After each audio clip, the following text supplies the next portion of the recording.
Oke. Baik, Assalamualaikum warahmatullahi wabarakatuh. Waalaikumsalam. Alhamdulillah, puji dan syukur kita ucapkan kehadirat Allah Subhanahu wa taala. Berkat rahmat dan hidayahnya kita dapat berkumpul di media online dalam rangka melaksanakan kuliah umum. Semoga dengan kuliah yang kita laksanakan hari ini menambah wawasan dan pengetahuan kita, terutama mahasiswa kita prodi matematika. Hendaknya amin, amin ya rabbal alamin. Salat dan salam kita hadiahkan buat junjungan kita, yakni Nabi besar Muhammad Sallallahu Alaihi Wasallam. Sebelum acara kita mulai, mari kita awali dengan membaca basmalah. Semoga kegiatan kita diberkahi dan disukseskan hendaknya sampai akhir. Membaca Bismillah, kita mulai. Bismillahirrahmanirrahim. Baik, yang terhormat dan yang kami muliakan Bapak Dekan Fakultas Matematika dan Ilmu Pengetahuan Alam, Bapak Saiful Bahri STM Engineering Science PhD. Yang terhormat Ibu Kaprodi Matematika Yulianti Rusdiana SSI MSc. Dan yang terhormat dan yang kami muliakan narasumber Profesor Ahmad Fauzi MSI PhD dari Universitas Islam Indonesia. Terima kasih Prof sudah bergabung dan sudah berkenan memberikan kuliah pada hari ini. Yang saya banggakan dan yang saya hormati Bapak Ibu dosen program studi di lingkungan Fakultas Matematika dan Ilmu Pengetahuan Alam serta mahasiswa yang kami banggakan. Baik, untuk mempersingkat waktu, kuliah umum dengan tema berpikir statistik atau statistical thinking segera kita mulai. Kegiatan pertama laporan dari Ketua Program Studi Matematika Ibu Yulianti Rusdiana. Kepada Ibu Yulianti kita persilakan. Baik, terima kasih Pak Ilmadi. Bismillahirrahmanirrahim. Assalamualaikum warahmatullahi wabarakatuh.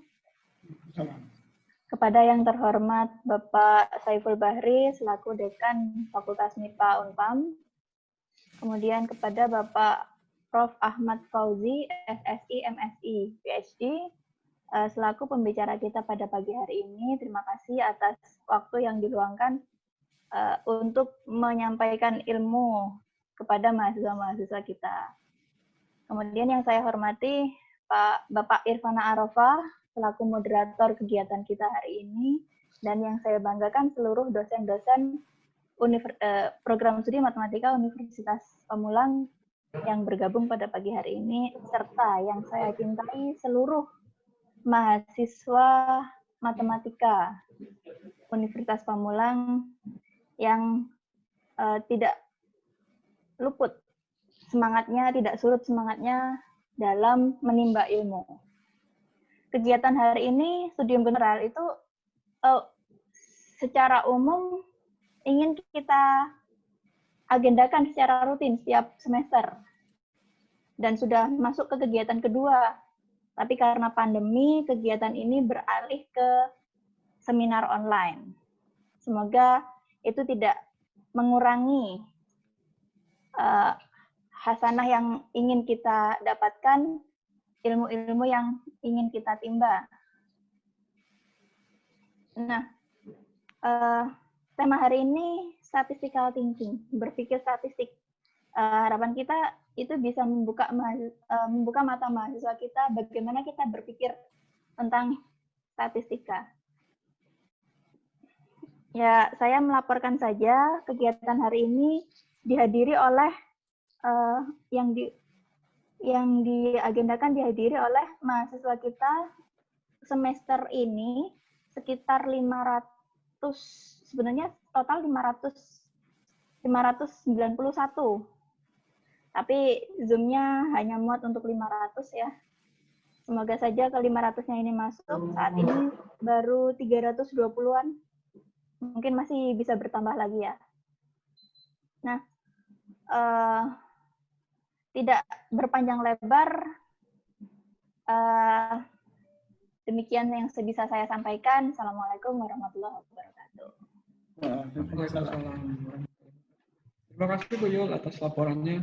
Selanjutnya kita mohonkan sambutan dari Dekan Fakultas Matematika dan Ilmu Pengetahuan Alam Bapak Saiful Bahri, PhD, dan sekaligus kita mohonkan kesediaan beliau membuka acara secara resmi. Dipersilakan Pak. Ya, baik. Terima kasih Pak Ilmadi. Kedengaran ya suara saya ya? Kedengaran Pak? Ya, baik. Alhamdulillah. Assalamualaikum warahmatullahi wabarakatuh. Waalaikumsalam warahmatullahi wabarakatuh. Alhamdulillah, salatu wassalamu ala rasulillah wa la hawla wa la quwata illa billah. Yang terhormat kepada Ibu Kaprodi MIPA Matematika, Ibu Yulianti Rusdiana SSI MSc. Kemudian yang terhormat juga pada narasumber kita pagi ini yang jauh-jauh dari UII dari Yogyakarta. Selamat datang Prof. Ahmad Fauzi MSI PhD. Nah, ini luar biasa kita pagi ini diberi kehormatan untuk bertemu dengan kolega kita, mentor kita dan juga narasumber kita dari UII Yogyakarta. Ini jarang-jarang ini bisa ketemu begitu dengan profesor yang memang tekun di bidang bootstrap. Kemudian saya lihat, wah ini pakarnya pakar statistik. Gitu. Jadi kehormatan Bapak Ibu sekali lagi di matematika, mohon dimanfaatkan sebaik mungkin. Kemudian yang terhormat juga pada Bapak Ibu dosen di MIPA Matematika dan juga adik-adik semua, ada 591 mahasiswa tadi yang diundang masuk ke dalam Zoom ini, dan insya Allah sekarang baru masuk sekitar 323 ini, mudah-mudahan semuanya bisa masuk nanti.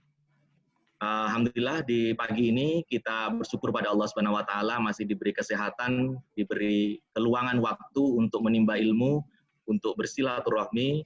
Ini kesempatan berharga di masa pandemi Covid ini di mana kita terbatas untuk saling berjumpa face to face, namun diberi kita keluangan waktu, diberi fasilitas, diberi cara sekarang untuk bertemu lebih intens malah. Saya lihat kemarin ada satu meme seorang begitu di bandara, kopernya yang ternyata paling berat bukan koper untuk baju, tetapi koper untuk seminar webinar. Ya, ini saking banyaknya seminar webinar yang diikuti oleh teman-teman mahasiswa kita dan juga dosen terutama begitu. Namun ini tidak menyurutkan semangat kita ya teman-teman dan Bapak Ibu sekalian. Yang kita cari bukan sertifikatnya, yang kita cari bukan formalitasnya, tetapi silaturahmi kita yang pertama ini biar panjang umur, melapangkan rezeki dan menambah kita saudara begitu, sehat walafiat selalu. Dan juga yang kedua ini kesempatan untuk menimba ilmu. Walaupun kita berjauhan, tapi mudah-mudahan dengan hadir kita di sini di majelis ilmu ada keberkahan bagi kita, keberkahan untuk mendapatkan ilmu, keberkahan untuk mendapatkan sesuatu yang tidak bisa kita dapatkan secara formal begitu, secara face to face begitu. Dan selanjutnya mungkin karena ini topiknya statistical learning, kita berharap prodi matematika ini punya keunggulan sebenarnya dibanding dengan prodi-prodi lain di Unpam, di Universitas Pamulang. Karena prodi matematika ini yang sering digeret ke kanan ke kiri dosennya untuk mengampu matematika di prodi-prodi manapun begitu. Dan semua butuh statistik. Ini statistical thinking, ini pola berpikir statistik bagaimana kita bisa mengaplikasikan statistik nanti itu dalam desain, dalam berpikir kreatif, atau menjadi tool untuk penelitian kita, dan seterusnya, dan seterusnya. Banyak sekali yang bisa dimanfaatkan dengan statistical learning ini. Jadi kami berharap Bapak Ibu dosen bisa benar-benar menyimak, teman-teman mahasiswa bisa benar-benar menyimak juga narasumber kita di pagi kali ini. Kalau nggak cukup nanti saya pikir Prof. Fauzi akan masih punya waktu begitu ya, Prof ya, untuk silaturahmi atau diskusi lebih lanjut. 1 jam itu kan kadang-kadang nggak cukup ya, kalau misalkan saling belajar lebih dalam lah, poin-poin tertentu. Nanti mungkin mudah-mudahan masih diberi kesempatan oleh Prof. Fauzi dari UII untuk menindaklanjuti apa sih yang bisa kira-kira ke depannya dilakukan bersama-sama, sehingga kompetensi dari dosen dan juga mahasiswa bertambah, terutama di core kita, di statistik ini, dan punya impact lah. Kita berharap prodi ini Ibu Kaprodinya luar biasa. Mohon tepuk tangan dong buat Ibu Kaprodinya. Ayo tepuk tangan buat teman-teman ini, buat Ibu Kaprodinya nih. Nah ini walaupun Ibu Kaprodinya baru begitu, baru berapa bulan Bu ya? 4 bulan ya. Februari ya baru.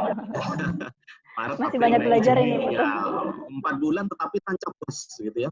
Butuh banyak belajar ini. Ya, sama-sama belajar kita, Bu. Sudah bisa menggait kolega network dari kanan kiri sana sini atas bawah, internasional dan nasional begitu, dan mendorong mahasiswa terus berpikiran positif, open minded, dan melihat wawasan ke depan begitu, bahwa matematika itu tidak ansih matematika, tetapi dia bisa applicable di dunia apapun lah gitu ya. Dunia alamnya, alam gaib begitu ya. Bapak Ibu semua, terima kasih kepada Ibu Yulianti yang sudah membuat agenda akademis ini. Terima kasih juga Pak Ilmadi beserta tim yang tetap semangat ini di MIPA. Pak Irfana ini juga saya tunggu-tunggu nanti Pak Irfana ya. Bentar lagi borang ya, minta tolong ini. Nah, ini motornya matematika, mudah-mudahan akreditasinya bisa naik lah ya begitu ya. Irfana juga nanti. Itu saja mungkin dari kami, tanpa berpanjang lebar, mohon izin nanti kami tidak bisa menemani sampai dengan akhir, tapi insya Allah kami akan mendengarkan begitu masukan-masukan dan juga dari Prof nanti, dari teman-teman, dan juga dari slide-nya, mudah-mudahan ada kesempatan untuk membaca dan menyimak. Setelah itu kami ada acara akreditasi simulasi untuk prodi-prodi lain ini, ada teknik kimia, dan juga ada beberapa prodi lain yang kita akan menyusul untuk akreditasi setelah ini bersama dengan LPM. Dengan mengucap Bismillahirrahmanirrahim, dengan ini webinar Statistical Learning di tanggal berapa ini, Bu? Wah, lupa saya tanggal sama ya. 9 Juli 2020 di jam 9 ini dengan resmi kami buka. Mudah-mudahan acara ini berlangsung dengan lancar, penuh keberkahan, dan kita mendapatkan manfaat ilmu, mendapatkan manfaat kompetensi dan penguatan di sana-sini nanti ke depannya. Itu saja dari kami, kurang lebihnya mohon maaf, mohon izin kami Prof, nanti mohon izin meninggal lebih dahulu. Billahi taufik wal hidayah. Assalamualaikum warahmatullahi wabarakatuh. Waalaikumsalam warahmatullahi wabarakatuh. Terima kasih Pak Dekan yang sudah membuka acara kita. Semoga acara kita sukses, Mbak. Amin, amin, insya Allah. Baik, kita mulai pada acara inti. Saya ingin mengundang Pak Irfana dulu. Halo, Pak Irfana. Ya, Pak Il, siap. Oke, siap.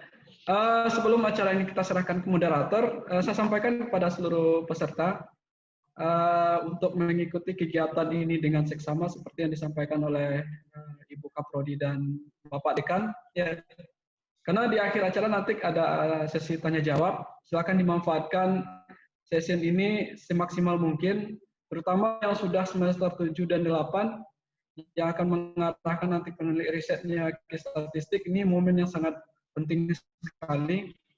Ya, yang semester 1 juga tidak kalah program studi matematika. Baik, untuk mempersingkat waktu, ini akan kuliah umum pada 9 Juli 2020. Untuk acara selanjutnya, saya serahkan pada moderator. Baik, Pak Irfana, silakan. Ya, terima kasih kepada Pak Ilmadi selaku pembawa acara. Yang saya hormati Bapak Dekan Fakultas MIPA Universitas Pamulang, Bapak Saiful Bahri. Yang saya hormati Ketua Program Studi Matematika Universitas Pamulang, Ibu Yulianti Rusdiana. Yang saya hormati narasumber pada kegiatan Stadium General hari ini. Yang saya banggakan Bapak Ibu dosen dan teman-teman mahasiswa peserta seminar. Assalamualaikum warahmatullahi wabarakatuh. Selamat pagi dan salam sejahtera. Izinkan saya, Irfana Arofah, sebagai moderator, akan memandu jalannya acara inti dari kegiatan Stadium General Program Studi Matematika Universitas Pamulang dengan tema Statistical Thinking. Tema ini kita ambil dengan tujuan untuk melatih kita berpikir, serta bertindak untuk menghasilkan sebuah data statistik, informasi, maupun knowledge. Pada kesempatan kali ini kita sudah kedatangan narasumber, yaitu Bapak Profesor Ahmad Fauzi, SSI, MSI, PhD, yang akan memaparkan tentang apa sih itu statistical thinking dan mengapa harus statistical thinking. Terlebih dahulu, izinkan saya membacakan CV dari narasumber kita, Prof. Ahmad Fauzi. Nama lengkap Ahmad Fauzi, Profesor, gelarnya Profesor, SSI, MSI, PhD. Untuk jabatan fungsionalnya sudah guru besar, golongannya pembina utama Madya 4D, instansi tempat beliau bekerja, program studi Statistika FMIPA Universitas Islam Indonesia Yogyakarta. Riwayat pendidikannya S1 beliau di Universitas Gadjah Mada, jurusan Statistika. S2 Institut Pertanian Bogor, jurusan Statistika. S3-nya di University Putra Malaysia, jurusan Statistika.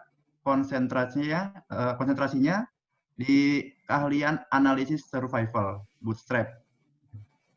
Untuk publikasi dalam yang terakhir, yang terbaru, yang pertama itu ada model konservasi energi kawasan perkotaan berbasis vegetasi dengan analisis karbon, footprint untuk mewujudkan Green City yang mendukung Sustainable Development Goals di Yogyakarta. Yang kedua, aplikasi sistem informasi pengukuran tingkat kepuasan publik berbasis web di Direktorat Riset dan Pengembangan Kemenristek Dikti. Yang ketiga, model konservasi energi kawasan perkotaan berbasis vegetasi dengan analisis, ini sudah tadi ya, mohon maaf. Ya, tadi ada dua penelitian yang terbaru dari beliau. Kalau dilihat, sungguh luar biasa judulnya. Semoga hasilnya juga bisa memberikan manfaat bagi kita semua. Oke. Sebelum pemaparan dilakukan oleh narasumber, izinkan saya menyampaikan beberapa hal demi lancarnya dan tertibnya acara ini. Kegiatan ini akan dilaksanakan dalam 2 sesi. Sesi pertama itu adalah sesi pemaparan materi oleh narasumber, yaitu Prof. Ahmad Fauzi, SSI, MSI, PhD, kurang lebih 60 menit, Prof. Kemudian untuk sesi kedua adalah sesi tanya jawab. Bagi peserta yang ingin mengajukan pertanyaan, silakan diajukan melalui chat. Nanti akan dipilih 5 pertanyaan terbaik oleh panitia. Kemudian dari pertanyaan tersebut, nanti akan ada sedikit door prize dari panitia. Jadi teman-teman mahasiswa dan teman-teman dosen silakan buat pertanyaan yang sebagus-bagusnya, karena materinya sungguh luar biasa dan akan memancing rasa ingin tahu kita. Nah, langsung saja kita dengarkan pemaparan materi dari narasumber kita kepada Profesor Ahmad Fauzi, SSI, MSI, PhD. Kepada Bapak, disilahkan. Terima kasih Pak Moderator. Assalamualaikum warahmatullahi wabarakatuh. Waalaikumsalam. Alhamdulillahirrabbilalamin. Wassalatu wassalamu ala asrofil anbiya'i wal mursalin wa ala alihi wa sahbihi ajma'in. Puji syukur hadirat Allah Subhanahu wa taala, pada pagi hari ini kita bisa bertatap muka meskipun dalam situasi yang dengan Vicon gitu ya. Yang saya hormati Bapak Dekan Fakultas MIPA Universitas Pamulang, Bapak, saya harus lihat karena profesor nggak boleh salah. Bapak Saiful Bahri, sama PhD. Yang saya hormati Ibu Yulianti Rusdiana, MSc, selaku Kaprodi Matematik, Bapak Irmadi yang tadi pengantar pertama, dan Pak Irfana selaku moderator. Terima kasih atas kesempatannya. Jadi dulu kita setting untuk silaturahmi langsung, tapi karena ada COVID, jadi dengan Vicon, dan saya kira tanpa mengurangi kualitas mudah-mudahan bisa berjalan dengan lancar. Sebagai pengantar katanya tak kenal maka tak sayang. Ini hanya untuk nakut-nakutin orang. Jadi disampaikan S1 saya di UGM, S2 di IPB, S3 di Malaysia, dan saya jadi guru besar 10 tahun yang lalu. Jadi udah lama juga ya. Ini beberapa publikasi, sekarang posisi saya di sini, di Dewan Eksekutif Badan Akreditasi. Jadi kalau moderator itu sebagai penanggung jawab untuk akreditasi, tapi mudah-mudahan tidak tanya tentang akreditasi. Ya, pengalamannya macam-macam, sampai tadi disebutkan penelitiannya sudah nggak kelihatan statistiknya atau matematiknya. Kata orang, ciri-ciri orang pinter, nanti saudara-saudara semua bisa lihat apakah termasuk pinter atau enggak. Tapi ciri-ciri orang pinter itu yang pertama, pakai kacamata. Jadi Pak Ilmadi termasuk pintar, karena pakai kacamata. Pak Dekan juga pintar, karena pakai kacamata. Ini menurut survei Family 100. Pakai kacamata itu pintar. Kemudian yang kedua, ciri orang pintar, kata Family 100, itu jidatnya lebar. Jidatnya lebar. Nah, ini moderator ini masuk nih. Saya belum masuk nih. Jadi yang jidatnya lebar itu ciri orang pintar. Saking lebarnya kadang-kala sampai kebablasan ke belakang. Makanya guru besar itu cirinya jidatnya lebar. Cuma kalau guru besar itu kalau salah ngomong katanya dianggap teori baru. Jadi kalau saya salah ngomong itu wah Pak itu teori baru ya. Padahal itu salah ngomong. Itu kelebihannya guru besar, katanya kalau salah ngomong dianggap teori baru. Sedangkan jadi orang pintar yang ketiga itu rambutnya ikal. Saya tadi belum lihat sekilasnya. Kemudian juga ada yang rambutnya ikal. Jadi ini ciri-ciri orang pintar menurut Family 100. Saya sampai hari ini nggak pakai kacamata, jidatnya nggak lebar, rambutnya nggak keriting. Jadi saya ciri-ciri aja nggak punya. Tapi Pak moderator punya ciri-ciri ini, Pak Ilmadi punya ciri-ciri ini, Pak Dekan punya ini dan ini. Buku Kaprodi saya nggak lihat mana ya kira-kira. Mungkin ini kali, nggak kelihatan. Oke ya, kita lanjutkan. Nah, kenapa saudara-saudara semua nggak pinter atau belum kelihatan pinternya? Karena beban hidupnya udah terlalu berat. Ya, jadi memaksakan diri. Ini kan memaksakan diri.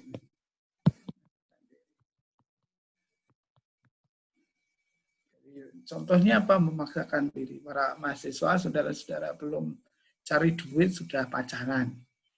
Memaksakan diri.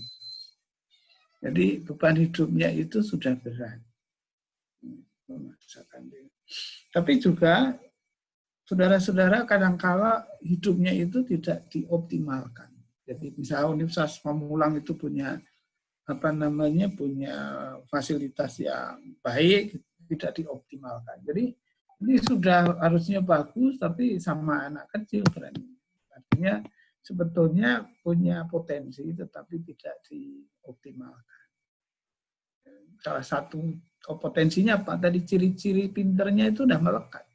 Jadi saya lihat sepintas tadi mahasiswa matematik Universitas Pamulang itu punya minimal satu ciri lah yang ada di ciri-ciri orang pintar. Dan ini tidak dioptimalkan. Punya nama besar perguruan tinggi mungkin nggak dioptimalkan. Punya dosen-dosen yang potensial nggak dioptimalkan. Nah, idealnya itu begini. Idealnya. Selasi. Nah, ini katanya kalau cari jodoh itu harus yang serasi, harus cari apa namanya, bebet, bobot itu ya kalau di Jawa ya. Kalau di Islam itu menurut apa kekayaannya, menurut kecantikannya atau fisik, menurut keturunannya atau menurut agamanya. Yang paling bagus menurut agamanya. Nah, jurusan matematik itu menurut saya jurusan yang keren, jurusan yang menjanjikan. Meskipun kata orang-orang, jurusan yang paling menjanjikan itu jurusan ekonomi, jurusan hukum. Kalau di UII, jurusan yang paling menjanjikan, di tempat saya, di Universitas Insya Allah Islam, itu yang paling menjanjikan Fakultas Agama. Karena dijamin masuk surga. Nggak jadi apa-apa juga hidupnya sukses, katanya. Tapi kalau kata orang itu ekonomi dan hukum. Saya termasuk yang tidak setuju kalau ekonomi hukum. Karena hukum kalau pengen sukses dia harus jadi lawyer, jadi hakim, jadi jaksa.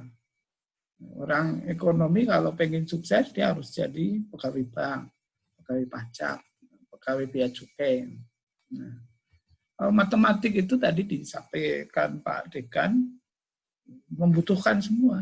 Jadi semua membutuhkan matematik. Spesialis statistik. Yang nanti kita lihat benar enggak gitu statistik itu perlu. Tapi kalau di tempat saya itu yang paling menjanjikan itu Fakultas Agama. Karena enggak jadi apa-apa juga sukses.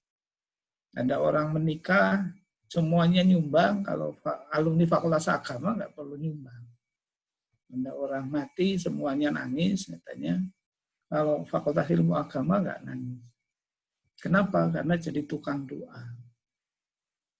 Jadi malah dikasih duit itu. Apa namanya? Yang lain nyumbang malah dia dikasih uang karena tukang doa. Doanya doa sapu jagat. Robbana atina fid dunya hasanah. Semakin panjang doanya, semakin besar honornya katanya begitu.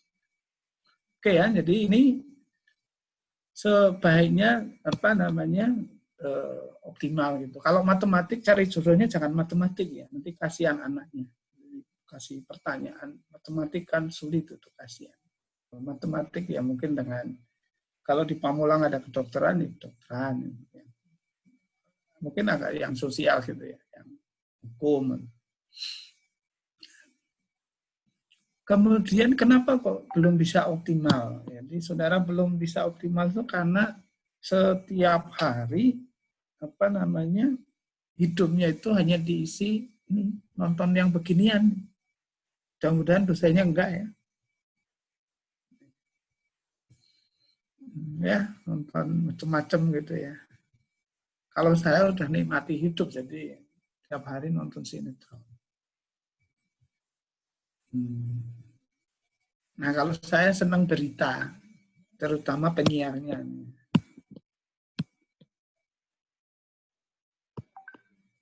Saya nggak tahu Bapak Ibu dosen senang atau saya juga senang infotainment,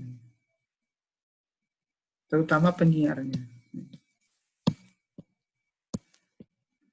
Nah, kalau Bapak-Bapak dosen nggak senang seperti yang saya senang, wah, harus diperiksa itu. Oke ya, nah dari sekarang saudara-saudara itu harusnya motonya ini. Berpikirlah di luar kebiasaan, karena masalahnya sudah sangat luar biasa. Jadi tantangannya sudah begitu banyak. Jadi misalkan tadi Pak Dekan, gara-gara banyak vikon, kemudian di bandara orang bebannya membawa beban yang berat, ternyata isinya itu untuk fasilitas vikon. Seperti saya itu sehari bisa 3-4 kali vikon. Ini ada contoh ya. Ini orang wajahnya pas-pasan, dia mau potong rambut karena wajahnya pas-pasan, nggak berani lihat di sini. Tapi wajah dia ada di monitor. Nah, kemudian dia simulasi bentuk rambutnya yang ingin dipotong itu seperti apa. Kemudian nanti duduk di sini. Nah, nanti potong rambutnya itu udah sama seperti yang dia inginkan. Itu hari ini sudah seperti itu. Hari ini mahasiswa-mahasiswa matematik Universitas Pamulang itu punya tab iPad hanya untuk gaya hidup. Untuk dengerin musik, lihat film. Tapi 5 tahun lagi, iPad itu mungkin bisa untuk jawab soal ujian. Sesulit apapun. Jadi misalkan kalau diferensial integral gitu ya, sulit. Itu dengan cara apa? Mungkin 5 tahun lagi, soal ujian itu tinggal taruh di atas iPad. Kemudian di situ ada komentar, tunggu sebentar, jawaban sedang diproses. Tidak berapa lama kemudian alarmnya bunyi, jawaban sudah tersedia. Nah, saudara nggak perlu nulis itu, nggak perlu nulis karena tulisan saudara yang jelek itu sudah direcord di iPad. Jadi cukup lembar jawabannya ditaruh di atas iPad setelah soalnya diambil, nanti akan tertulis seperti tulisan saudara yang jelek, tapi dengan jawaban yang benar. Itu kira-kira 5 tahun lagi. 10 tahun lagi itu orang sakit mungkin tidak perlu ke dokter. Kenapa? Karena sudah tinggal yang sakit itu, terutama sakit yang tidak fisik ya, kecelakaan dan seterusnya. Tapi kalau sakit-sakit tertentu, flu, pilek, batuk itu tinggal di jidatnya ditempel kabel, kemudian disambungin ke monitor, di situ bisa kedeteksi sakit pilek, sakit batuk, kemudian di-scan. Itu kira-kira 10 tahun lagi orang sakit pilek, sakit batuk, termasuk sakit virus COVID ya, itu mungkin bisa di-scan. Jadi 10 tahun lagi dia akan sembuh.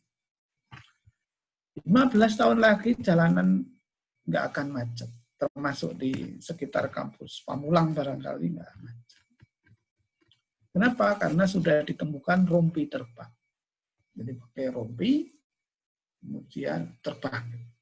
Itu kira-kira 15 tahun lagi. Jadi 15 tahun lagi yang Muslim, itu barangkali nanti masjid-masjid itu nggak ada kubahnya. Habis sholat karena langsung kabur. Assalamualaikum, assalamualaikum. Langsung kabur. Itu kira-kira 15 tahun lagi. Jadi intinya adalah saudara harus berpikirnya itu kalau bisa ya zigzag ya, jangan linear.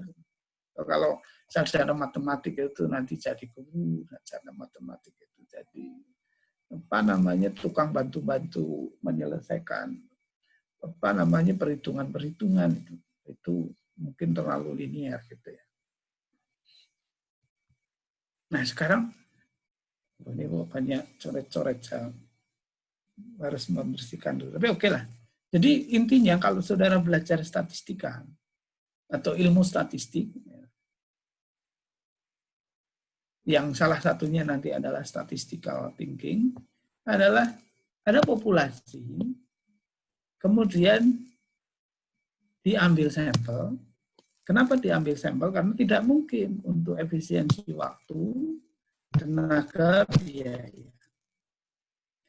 Bayangkan kalau sebuah industri, kemudian seluruh produksinya dicoba dalam rangka untuk mengetahui kemampuan si barang produksinya. Kan nggak mungkin dicoba semua, nanti nggak ada yang dijual. Maka diambillah sampel. Nah, kemudian sampel ini dianalisis. Setelah itu baru kemudian dibuat kesimpulan dari sampel itu. Ini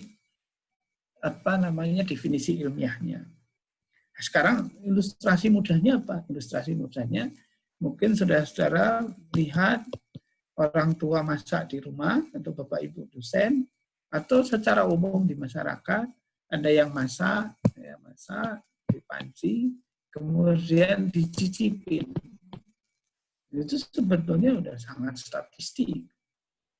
Jadi meskipun nggak tahu definisi statistik, itu jelas statistik. Jadi ngambil sampel, dianalisis, kemudian menyimpulkan populasinya. Semakin tekniknya bagus, maka semakin estimasi untuk populasinya semakin baik. Contoh yang kemarin rame-rame di 2019 itu contoh misalkan quick count.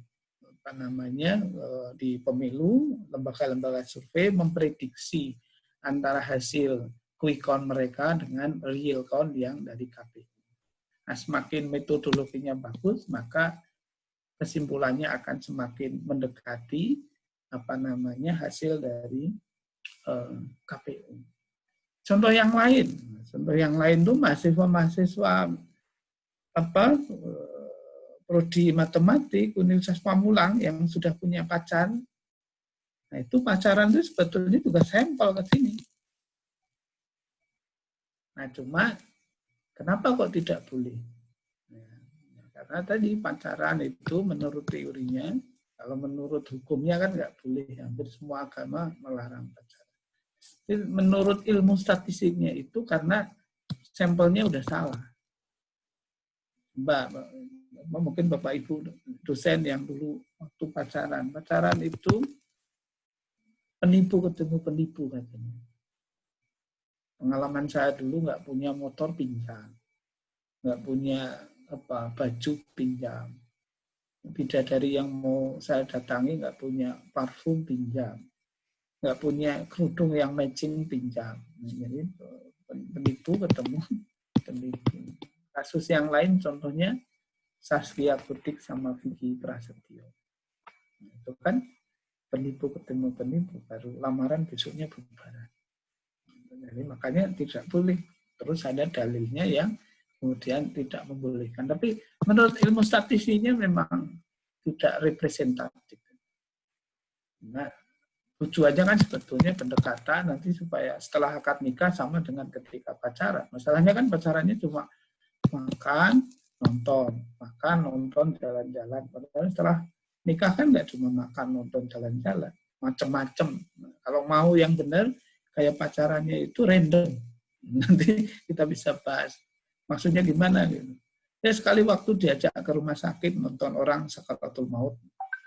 Sekali waktu diajak ke kuburan supaya ingat nanti setelah hidup akan mati. Sekali waktu diajak jalan-jalan mana gitu. Nah, itu mungkin akan bagus. Oke, kita lanjut. Nah, statistik itu ya atau ilmu statistik atau statistika itu bisa dipandang sebagai ilmu, kita lihat ya, karena isinya rumus-rumus matematik ya, ketemu rumus ada E, ada Y, ada Z, ada macam-macam, ada sin, ada cos, ada tangan, macam-macam ya. Jadi dia berdiri sendiri sebagai ilmu. Dia belum bicara terapan, belum bicara macam-macam. Tapi begitu diterapkan, maka statistika itu bisa dipandang sebagai teknologi. Artinya sudah diterapkan. Yang tadinya EGZ itu menjadi Y-nya misalkan rumah tangga, ya konsumsi rumah tangga. X-nya itu sebagai misalkan harga bahan pokok. Ini X1, kemudian X2-nya tabungan. Maka kemudian ini menjadi teknologi. Jadi mungkin saudara ketika belajar matematik atau statistik ketemu yang ini itu menjemukan gitu. Bolak-balik ketemu yang abstrak-abstrak gitu ya. Ruwet-ruwet. Nah, kalau sudah mulai teknologi, sudah lumayan lah ada aplikasinya. Nah, yang mungkin ditinggal orang, artinya orang banyak nggak tahu, itu statistik sebagai seni.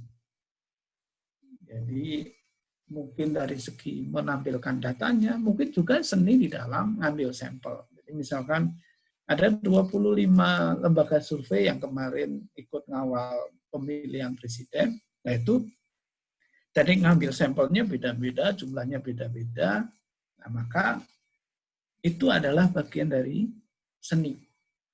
Nah, jadi ini yang mungkin orang tidak tahu bahwa statistik itu sebetulnya seni.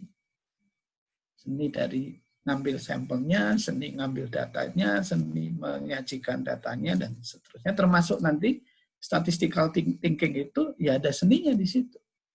Jadi ketika nanti cara mikirnya berbeda, mungkin akan menghasilkan hasil yang berbeda. Nah, ini contoh terapan yang sederhana. Kalau lebih mendalami tentang statistik itu kan sebetulnya hanya nguji-nguji aja. Uji yang nanti di struktur itu menjadi ada H0, ada H1. H0 itu hipotesis mula-mula atau hipotesis awal, yang itu secara teori itu selalu sama dengan, ya, apakah A sama dengan B, ataukah A sama dengan sesuatu, ataukah A sama dengan B sama dengan C, dan seterusnya. Kemudian H1-nya itu adalah hipotesis alternatif. Jadi, karena dia strukturnya itu sama dengan di H0-nya, maka di dalam uji statistik itu harus speknya sama. Jadi tidak boleh misalkan membuat uji hipotesis apakah TV sama dengan radio, kemudian H1-nya TV berbeda dengan radio. Itu sesuatu yang seharusnya tidak boleh di dalam statistik. Kecuali misalkan menguji tentang apakah kualitas bahannya sama dari segi komponen plastiknya misalkan. Nah, itu mungkin boleh pada sisi itu. Maka ini contoh sederhana aja di dalam uji hipotesis statistik itu kita pengen mengukur apakah mangga-mangga ini manisnya sama atau minimal ada satu yang beda. Itu belajar statistik. Nah, tapi dengan statistical thinking, sebelum kita lihat definisinya, sebetulnya saudara-saudara itu bisa menggunakan nalar statistik atau logik statistik. Atau dalam secara globalnya sekarang itu dengan istilah statistical thinking. Contoh nih, kalau ada soal begini, H0, apakah rata-rata tinggi badan ini A, nggak baca A ya, B, A, B, C. Apakah A tinggi badan rata-rata sama dengan B, sama dengan C, satunya minimal. Ini yang saya coret-coret bisa dilihat ya. Bisa ya Pak Irmadi? Oke. Jadi apakah H0-nya sama atau H1-nya minimal ada satu yang berbeda? Soal ini kalau saudara harus mengerjakan dengan struktur statistik, ada H0-nya apa, H1-nya apa, alfanya berapa, statistik ujinya apa, dan seterusnya, ini menurut saya salah. Kenapa? Karena jawabannya sudah jelas. Nah, ini kadang-kala nggak tidak disengaja atau tidak. Jadi para dosen itu kadang-kala ngajari yang sebetulnya itu sudah bisa dijawab, tapi harus secara analitik diuraikan. Padahal ini pertanyaan yang sudah jelas. Dari awal tadi definisinya bahwa sebetulnya uji-uji itu kan hanya untuk alat bantu. Ketika ini kasusnya sudah jelas, mestinya ya harus dijawab. Kan intinya jawab itu cepat, benar. Kan gitu. Jadi kalau ada soal yang begini kemudian diminta secara struktur, jawab H0-nya apa, H1-nya apa, alfanya berapa, rumus statistik ujinya apa, terus hitung, habis hitung kemudian kesimpulan. Nah ini menurut saya, jawabannya pasti udah tahu, pasti akan terima H0. Ini kebetulan visual ya mudah. Nah saya kasih contoh yang soal-soal. Ini soal-soal. Soalnya ini tentang, jadi ada blok atau staf yang karyawan dia bagian administrasi, kemudian bagian keuangan, kemudian dosennya ingin membuat soal ke mahasiswa tentang apakah tingkat sesuai ketentuan masuk ya. Ini jam masuk kantor. Ini jam masuk kantor. Jadi kita pengen menguji apakah karyawan administrasi dengan tingkat kerajinan ya, atau tingkat sesuai dengan aturan masuk itu harus jam 7, itu sama dengan bagian keuangan. Kalau itu jadi soal ujian, maka pasti mahasiswa akan nulis tadi H0, H1-nya apa, alfanya berapa, kemudian statistik ujinya apa, kemudian hitung, kemudian tabel, gitu ya strukturnya, kemudian kesimpulan, karena nanti membandingkan antara hitung tabel. Tapi coba lihat struktur angkanya. Dia hampir sama, dia nggak ada yang outlier, administrasi nggak ada yang outlier, dia sama, 1 digit dengan 2 digit komanya, ini juga sama. Maka, kalau saudara menggunakan statistical thinking, itu harusnya tidak perlu pakai ini. Kenapa? Karena ini kalau diuji pasti akan terima H0. Bahwa administrasi itu akan sama dengan keuangan. Kalau nggak percaya nanti bahan ini di-share, kemudian coba diuji. Saya nggak perlu, waktu ngambil contoh ini belum sampai nguji. Tapi melihat struktur data ini, menurut saya dia akan diterima. Sebaliknya contoh yang lain, ini ada contoh. Jadi ini contoh tentang yang E itu dikasih treatment, yang C tidak dikasih treatment. Kalau nggak salah ini kasusnya tikus. Kemudian dia mencoba-coba yang barang yang sama. Ini misalkan sampel pertama yang nggak dikasih treatment itu dia 23 kali gitu, ngulang, dan seterusnya. Ini sampai sampelnya ini beda. Sementara yang dikasih treatment itu ini hasilnya. Kalau ini juga dijadiin soal, maka strukturnya akan sama tadi. H0, H1, kemudian alfanya berapa, dan seterusnya sesuai dengan ya sistematika di dalam melakukan uji hipotesis. Ada kasus itu nggak salah karena memang langkah-langkahnya begitu. Tapi coba lihat struktur datanya. Di sini dia minimal kepala 2. Ini 20 yang paling minim. Sementara di sini itu yang tertinggi itu berapa? 24. Yang tertinggi 24. Di sini yang tertinggi bisa 75, ada 50, 55. Maka kalau ini dilanjutkan, maksudnya soal ini dikerjakan dengan sistematika yang sesuai dengan teori, maka pasti H0 akan ditolak. Ini kecenderungannya akan terima H1 di mana E tidak sama dengan C. Nanti bisa di trial, pakai Excel biasa atau pakai software yang sederhana bisa dicek. Nah, ini kadang-kala para dosen gitu atau ketika kita belajar atau bahkan textbook itu ya strukturnya begini sehingga mau tidak mau para mahasiswa, saudara-saudara semua terpaksa soal yang kayak gini itu diselesaikan. Nah, kalau selesaikan, kira-kira mungkin paling cepat 15 menit saudara mengerjakan. Ya, kalau manual gitu ya, kalau pakai komputer barangkali ya perlu entry dulu kan, entry kemudian di running gitu ya. Kira-kira mungkin 2-3 menit. Tapi kalau kita menggunakan tadi logik statistik, ini begitu dilihat kita langsung bisa nyimpulkan. Jadi soal ini kalau dimasukkan ke ujian dan ini masuk ke ujian, menurut saya soalnya kurang.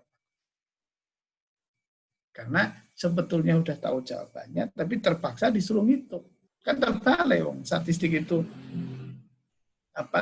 fungsinya cepat benar. Itu yang seharusnya dilakukan. Ini juga sama, jadi tingkat kalau ini kasusnya adalah tingkat keaktifan mahasiswa ketika ruangannya sebelum pakai AC dan setelah pakai AC itu apakah sama atau berbeda? Nah, coba saudara-saudara bisa lihat datanya, mungkin bisa interaktif, ada yang mau berpendapat, silahkan. Dan struktur datanya begini, atau dosen-dosen boleh nih komentari.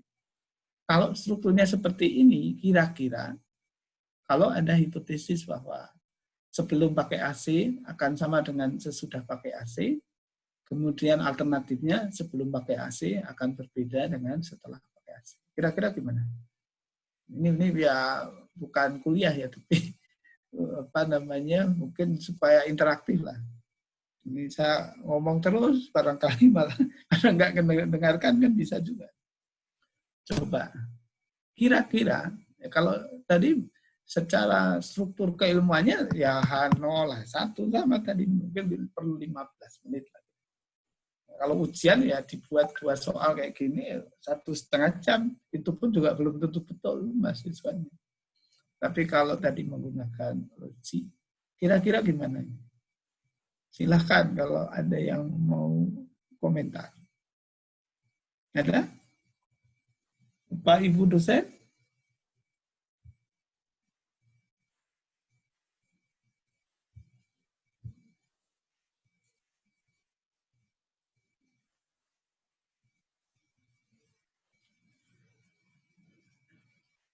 Nggak ada? Ini kalau mau diuji, kira-kira juga pasti akan terima. Kenapa angkanya relatif sama gitu? Kadang-kala yang bagus itu, ketika ketemu begini, pertanyaannya jangan langsung ujilah apakah sama atau beda. Ini kalau mau, cara belajar thinking statistiknya adalah jika diuji hipotesis di atas, maka pasti atau kemungkinan besar sebelum ada AC dan setelah ada AC sama. Buatlah desain di mana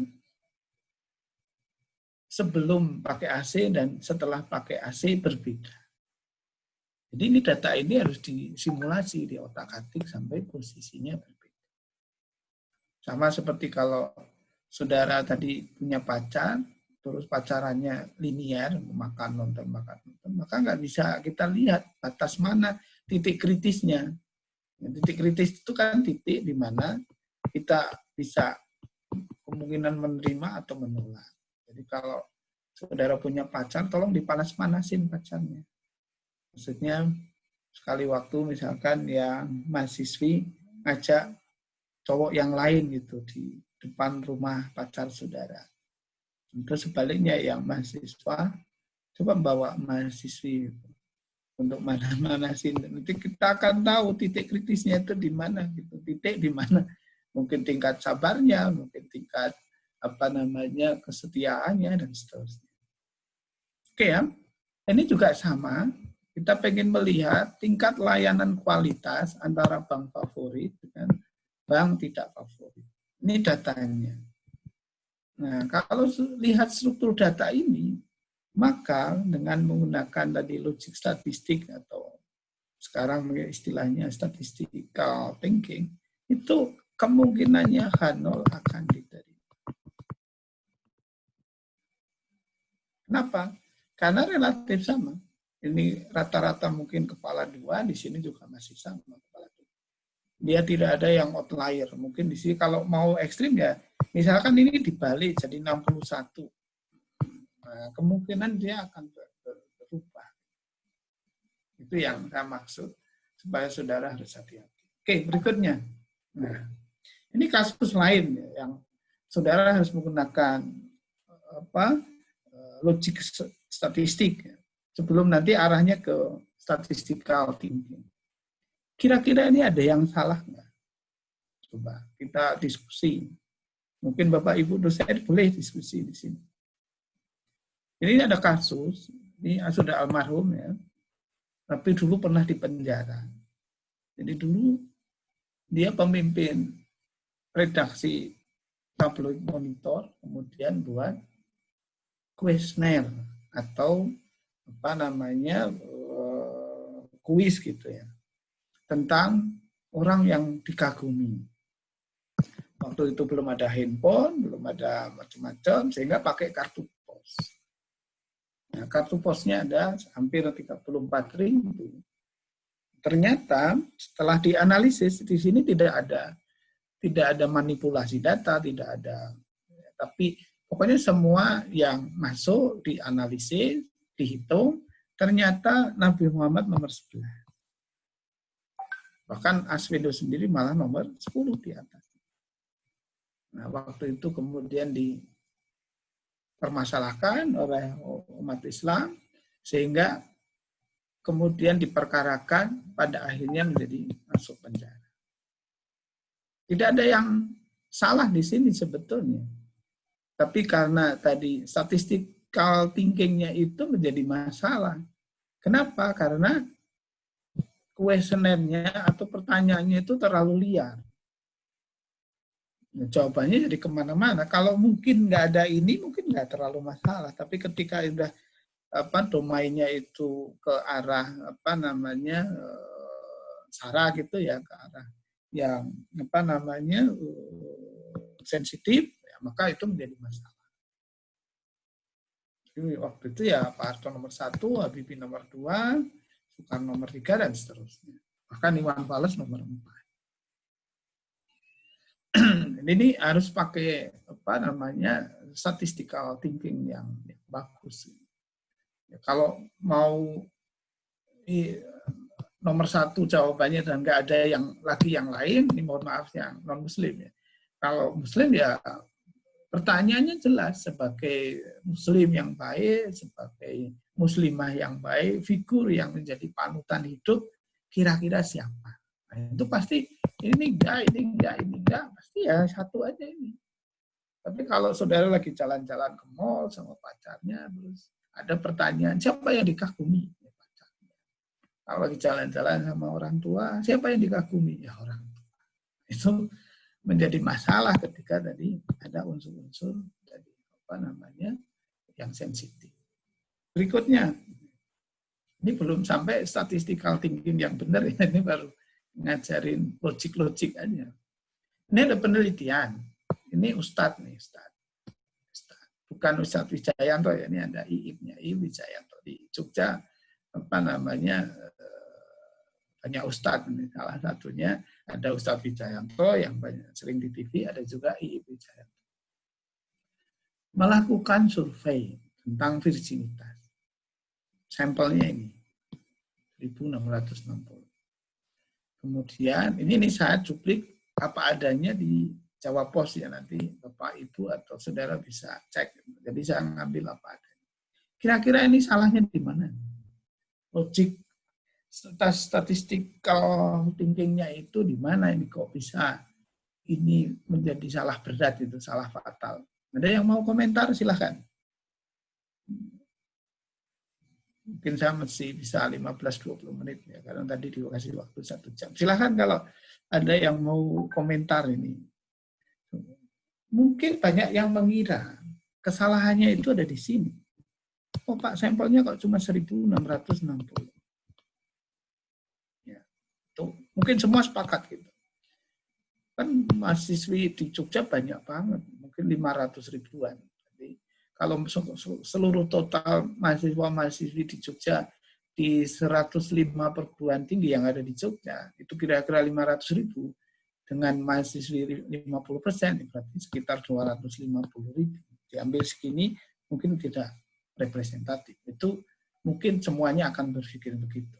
Yang kedua, ngambil sampelnya mungkin tempatnya juga nggak representatif. Tempatnya mungkin di tempat-tempat yang karaoke, kemudian apalagi diskotik, nama-nama yang kayak gitu saya nggak apa. Saya lebih hafal nama-nama masjid.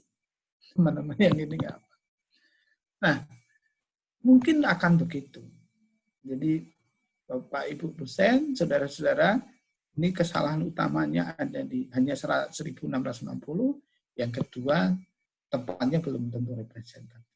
Saya setuju ini, tapi ada kesalahan yang paling fatal. Dengan logik statistik, dengan statistical thinking. Gimana caranya? Pertanyaannya ya, yang harus dijawab sebelum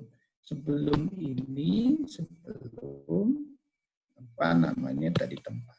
Gimana caranya si Ustadz ini itu deteksi virginitasnya? Gimana caranya? Cara ngambil data itu ada 4. 1, wawancara. 2, kuesioner. 3, observasi. Yang keempat, tes.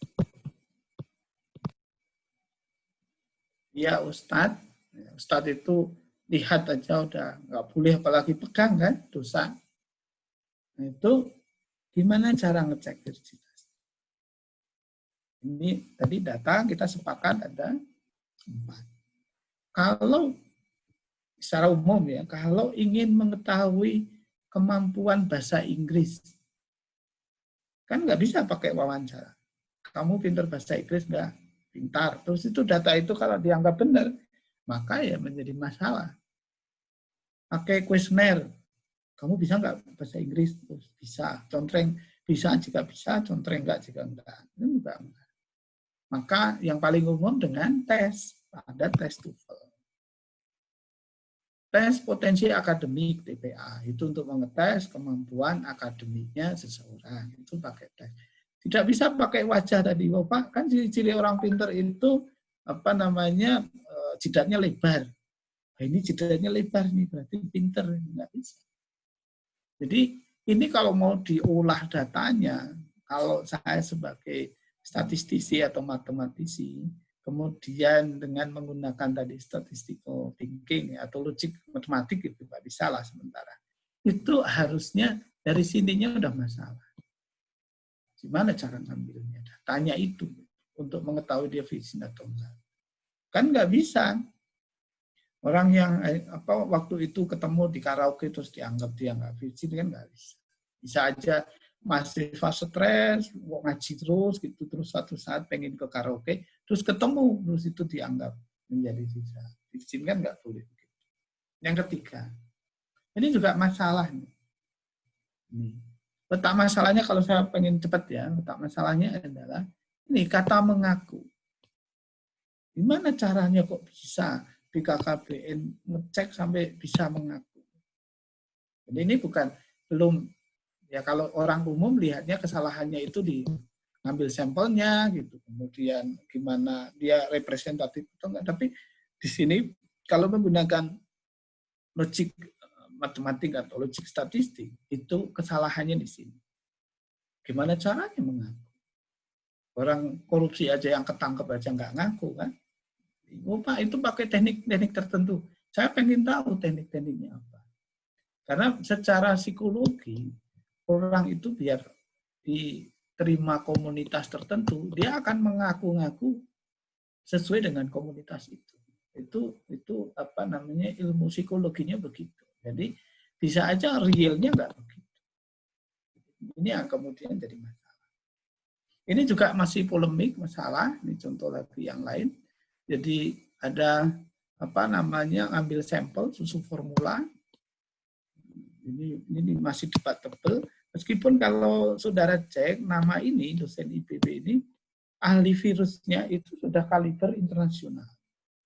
Tapi ini sudah diputuskan MK bahwa IPB harusnya publish di 2006. Tapi sampai hari ini belum berani publish. Karena takut berhadapan dengan industri apa namanya susu formula. Kalau saya bagian tim ini saya berani. Karena ada penelitian deskriptif, ada penelitian inferensi. Jadi seperti tadi sampel dengan populasi, ya sementara kesimpulannya hanya untuk sampelnya aja, jangan dibuat generalisasi. Itu kira-kira contoh ya kasus. Nah sekarang statistical thinking, menurut definisi, kita belajar menurut definisi itu, adalah alur berpikir serta tindakan yang perlu ditempuh untuk menghasilkan data statistik, informasi, maupun knowledge. Ini menurut teorinya. Jadi mulai dari planning, ya perencanaan, ngumpulin data, seperti tadi kasus Arswindo itu, statistical thinking-nya nggak dipakai. Kenapa?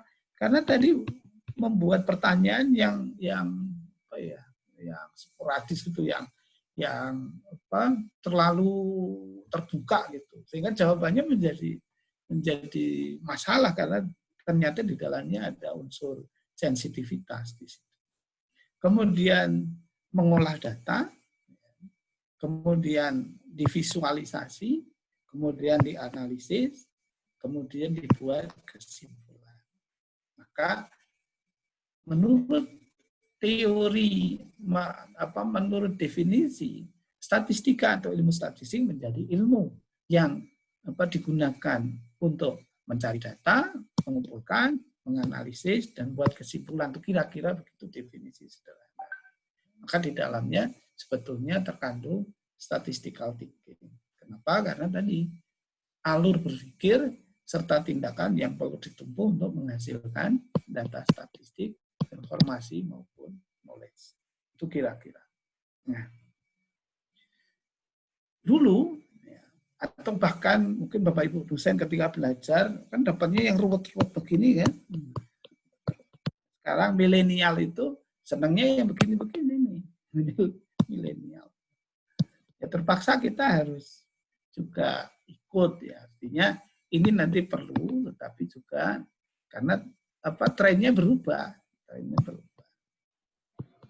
Jadi trennya itu, ini kalau dulu itu small data, makanya tadi oleh moderator, saya dulu mungkin pakar gitu ya karena pernah belajar tentang metode bootstrap. Nah, metode bootstrap itu ada di sini. Jadi di tahun 2000-an, tahun 1900 sampai 2000-an itu yang tren, yang jadi pokok bahasan itu adalah data-data yang kecil. Karena data-data yang kecil itu tidak dapat memberi informasi yang banyak. Contohnya misalkan, kalau kita mau cari jodoh, datanya cuma 2 yang didapat, tinggi badan dan berat badan. Kira-kira bisa nggak itu? Mesti nggak ada yang mau. Gimana? Atau raut muka deh, raut muka sama tinggi badan. Ternyata size-nya besar. Nah, itu juga nggak bisa. Maka ini menarik. Sehingga ada teori jackknife, ada teori bootstrap. Bahkan pengembang teori bootstrap itu sekarang masih hidup di Stanford University. Jadi ranking 1, Departemen Statistik itu ada di Stanford University. Ini statistical thinking itu ada di sini, dari prosesnya. Yang kemudian setelah jadi data, dianalisis dan seterusnya, jadilah metode statistik secara umum. Nah, sekarang trennya itu dari sini ke sini. Yang itu menjadi ruwet. Jadi, ya, ini menjadi nggak menarik. Coba jurnal-jurnal sekarang nggak ada tentang bootstrap, tidak ada jackknife.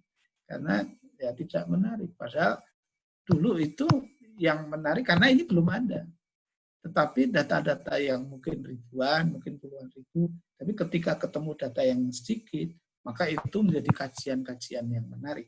Jadi di sini yang tadinya datanya misalkan cuma 3, dikombinasi pakai komputasi, itu menjadi 3/3. Artinya kita punya data N pangkat N. Itu di teori di data yang sedikit. Nah, sekarang berkembang ke sini.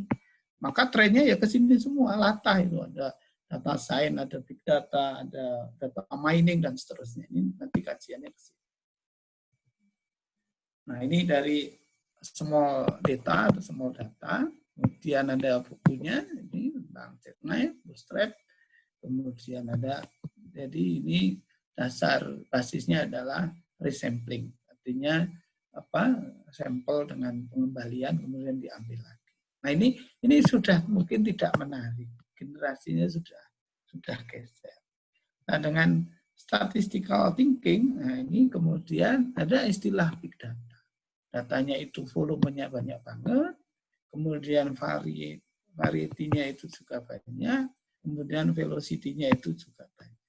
Nah, ini mulai berkembang. Ini perselingkuhan antara, yaitu big data itu perselingkuhan antara teknik informatika, kemudian statistik atau matematik, kemudian dengan industri atau dengan terapannya. Jadi kasusnya itu ada di sini, kemudian komputasinya ada di sini, cara bunyikannya ada di sini. Jadi tidak bisa mengklaim statistisi itu bisa ahli big data. Pasti dia ada kelemahannya mungkin di IT-nya. Orang IT juga begitu. Jadi tidak semuanya itu bisa dikomputasi. Contoh yang sederhana.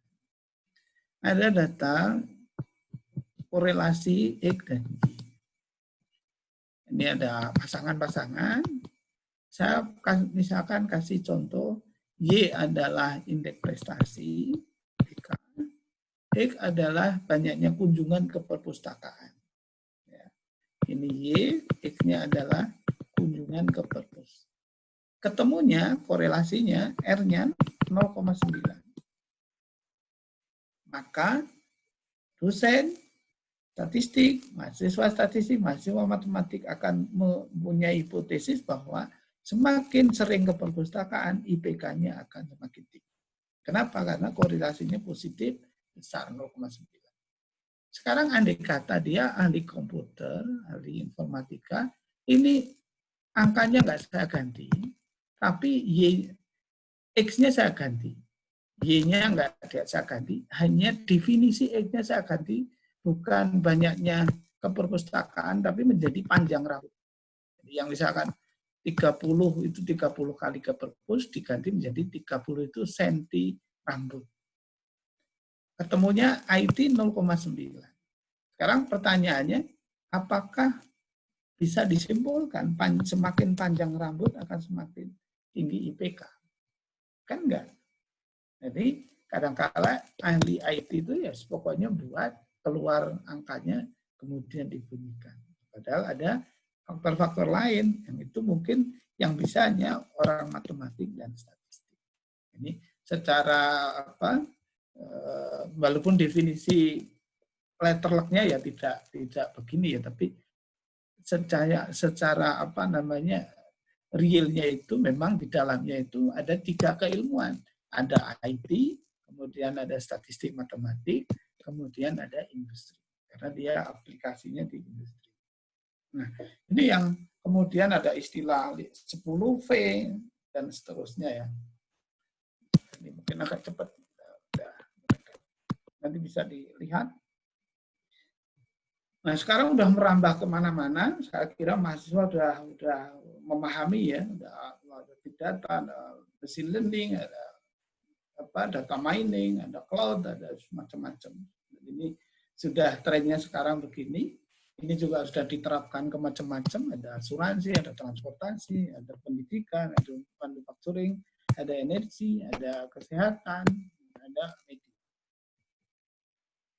Nah, ini saudara sudah mengenal beberapa software gitu, aplikasi ya, mungkin bisa yang sekarang populer mungkin R, ada juga yang Python dan seterusnya ya. Jadi ini yang kemudian ya suka tidak suka, mau tidak mau, dosen-dosennya juga harus belajar ini MySQL dan seterusnya.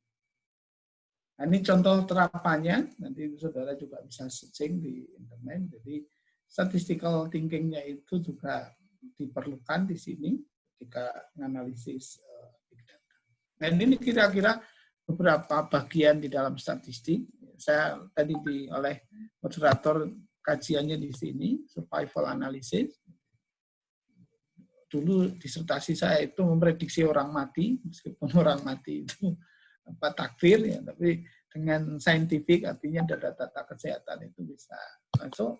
Kalau data-data itu industri, namanya bukan survival, tapi reliability, ya. Jadi data tentang yang tidak hidup ya. Kemudian ada quality control, ada data mining, ada macam-macam ya ini. Regresi, ada tadi bootstrap. Mestinya kajian yang sekarang menarik ya tadi data mining. Nah, ini mungkin saudara juga bisa cek matematik kalau pengen mendalami data science, maka saudara harus belajar ini. Ini ranking ya, softwarenya. Jadi saudara harus belajar Python, big table dan seterusnya. Kalau saudara mau belajar tentang teknologinya, saudara harus belajar struktur data, web dan seterusnya. Tapi kalau saudara mau bisnis, cukup Excel aja sudah powerful sebetulnya. Dan seterusnya. Jadi thinking Indonesia. Nah, ini tinggal 2 slide lagi. Nah, sebetulnya yang diperlukan apa sebagai matematisi atau statistisi supaya tadi statistical thinking-nya itu hebat. Nah, ini harus kreatif, harus tadi critical thinking-nya harus bagus, jadi logikanya harus jalan.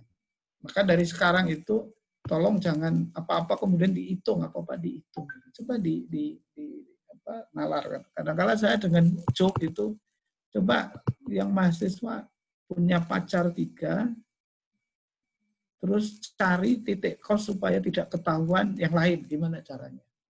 Ngelatih pakai teori optimasi, rute terpendek, terus di mana posisinya, itu kan bisa diaplikasikan meskipun itu aplikasi yang salah.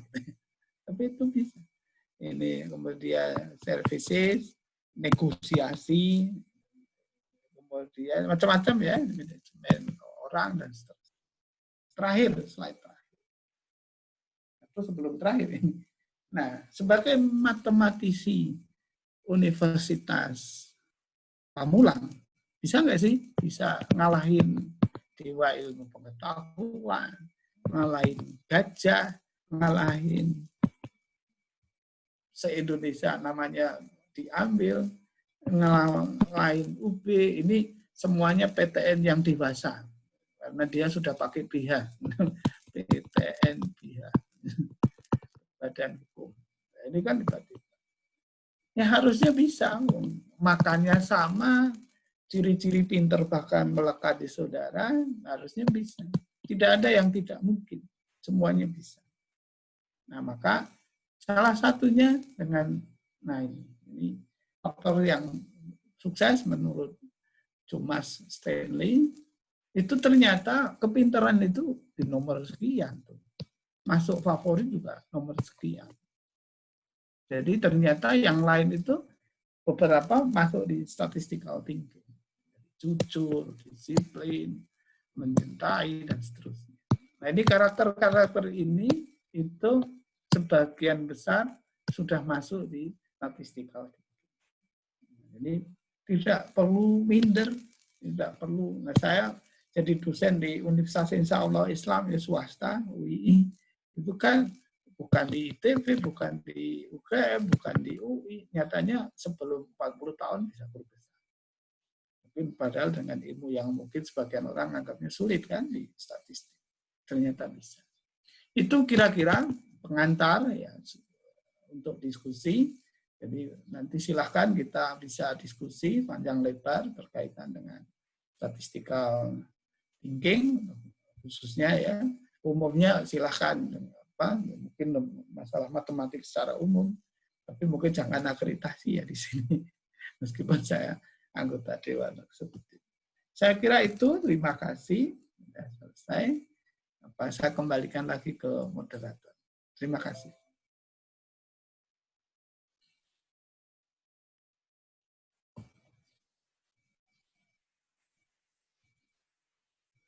Jadi mute ya Pak Irfana. Masih di saya udah selesai, terima kasih. Oh ya, terima kasih Pak Profesor. Itu tadi materi yang sudah disampaikan oleh narasumber kita, Profesor Ahmad Fauzi, SSI, MSI, PhD.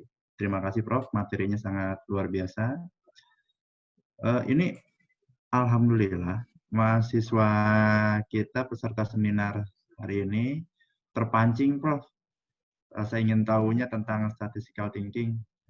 Ya. Dari materi tersebut mengibaratkan bahwa statistika itu adalah pohonnya ya Prof. Ya. Atau biji yang ditanam terlebih dahulu sehingga menjadi asal mula dari statistika. Itulah statistical thinking. Izin share screen Pak Ilmadi atau Pak Tabah.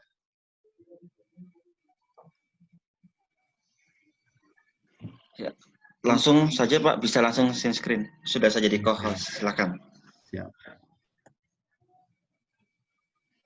Pertanyaannya bagus-bagus.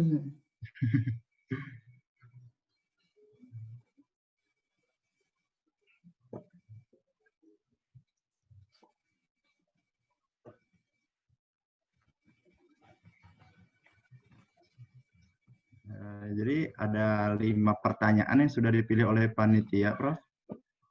Ya, oke.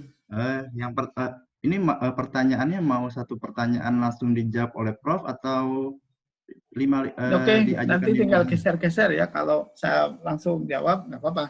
Oh gitu. Siap. Ini ada dari Putut, Prof. Dari Putut. Saya langsung jawab aja ya. Boleh, silakan Prof. Ini pertanyaannya, bisakah data statistik yang bersifat nasional dimanipulasi dan dampak apa yang akan terjadi jika statistika bersifat nasional ini dimanipulasi? Silakan, Prof. Oke. Jadi pertanyaan Saudara Putut Ardiansah saya kira cukup bagus. Bisakah data statistik yang bersifat nasional dimanipulasi? Ini mungkin perlu saya luruskan ya, karena istilah manipulasi itu kan jelek. Jadi bukan dimanipulasi. Tapi andai kata ini dimanipulasi, itu akan menimbulkan bahaya yang besar, apalagi tingkatnya nasional. Jadi ini hati-hati. Kalau nanti saudara bekerja sebagai matematisi atau statistisi, kemudian bagian olah data atau collecting data, hati-hati. Apalagi kalau ada tujuan-tujuan tertentu. Makanya statistik itu termasuk dianggap kalau joke-nya itu termasuk yang kalau itu bohong secara statistik gitu ya, itu hati-hati. Ini beberapa contoh yang kemudian menjadi masalah. Karena pengalaman saya di Balitbank Kementerian Pendidikan misalkan ketika survei-survei. Ini pertanyaan sederhananya sebenarnya begini, kenapa di Indonesia hasil-hasil kajian riset itu ketika digunakan untuk pengambil kebijakan, itu selalu kebijakannya meleset. Ini pengalaman saya cerita. Tapi ini belum sampai ke manipulasi data, tapi sudah meleset. Ketika mendesain titik-titik daerah untuk dijadikan sampel, itu aja sudah nggak representatif di awal. Awalnya saya kaget. Jadi misalkan kita mau memotret seluruh Indonesia, kemudian ternyata titik sampelnya itu Medan, kemudian Tanjung Mas di Kalimantan, kemudian mana? Itu ternyata di dalamnya itu bukan terselubung ya, tapi sekalian pulang kampung. Jadi orang-orang yang di kementerian itu ya sekalian pulanglah ngambil data. Tapi itu menjadi saya kadang-kadang buat joke, wah ini teknik sampling pulang kampung. Padahal titik-titik itu belum tentu representatif. Sehingga tadi statement saya mengatakan bahwa hasil-hasil kajian riset itu ketika digunakan untuk mengambil kebijakan sebagai pijakan itu menjadi salah. Karena tadi dari awalnya settingnya sudah salah. Nah, gimana kalau sudah sampai memanipulasi data? Saya tidak recommended ya sampai istilah manipulasi, tapi andai kata itu maka menjadi prahara. Contoh, data-data penerbangan, saudara manipulasi. Data-data di mana ketika saudara belajar statistik atau matematik, itu teorinya kan selalu alfanya 5%, 1%. Padahal realnya itu mungkin sudah nggak dipakai lagi.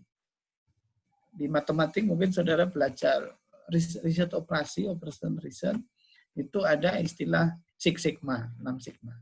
Itu di mana kesalahannya adalah Six Sigma itu tiap ulangan sampai 1 juta, itu tidak boleh accident. Kira-kira accidentnya itu maksimalnya 3, sekian. Nah itu kalau saudara manipulasi, bahaya banget. Menjadi masalah. Jadi tolong besok saudara jangan gunakan itu sebagai